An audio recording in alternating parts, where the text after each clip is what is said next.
Okay, readers, today we're going to talk about making predictions because, as you just did with Natalie and her gift, you're going to do that with your book.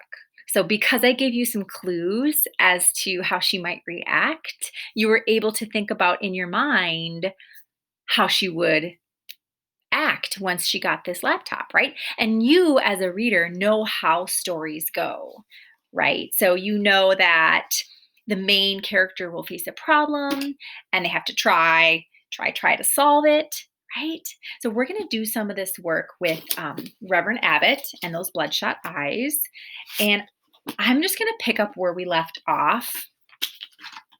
And so we talked about Reverend Abbott. Um, he They had the square dance, but then he left and someone put on the mamba music and they were all dancing kind of crazy. And he was very mad when he came in, the lights were off and people were dancing, maybe what he thought was inappropriately. So the kid said, okay, all right, we're going to pick up right after the dance was disrupted and try to think about what might happen next as we read. Okay. We have had young ministers like Reverend at it before. They would work for a few months in the church and then go on to another area, or if they were lucky, to their own church. We found out that Reverend Abbott was scheduled to give his first sermon on the second Sunday after breaking up our dance. We also found out that there was going to be an important funeral at the church later that same day. Sam Johnson, the numbers man and the barbecue king or 8th Avenue, had died. Mr. Johnson was famous for his girth, his gold tooth, his promptness in paying off when you hit the number, and his barbecue sauce. It was rumored that his funeral would be attended by every big time gangster in Harlem.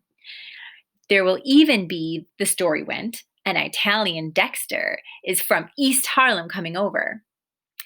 So Harlem Abbott was going to have not one, but two chances to show his stuff. He would give the morning sermon at 9:30 and then conduct the funeral at 12 o'clock. He wanted to get them both right. Several sisters said that whenever they passed the minister's study, he was either sweating over his message or down on his knees praying. So it was going to be his big day. It was going to be our big day too. Okay, pause. I'm thinking back to how Reverend interrupted the dance, right? And told all the kids' parents he was going to tattle on them to their parents. So I want you to think about, what do you think is about to go down? Because Myers writes here, it was going to be our big day, our being Reverend Michael Walter Dean Myers and the kids, right? So maybe it's the Reverend's big day to show that he can run this community, right? He can be the minister, he can be the one who does all this stuff.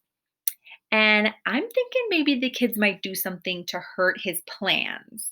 Like like he ruined their dance, right?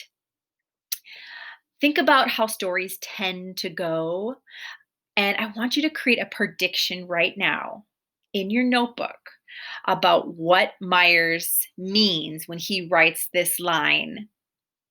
It was going to be our big day too. All right. What does he mean? What's going to happen? What do you think? You're going to stop and make a prediction right now. Okay.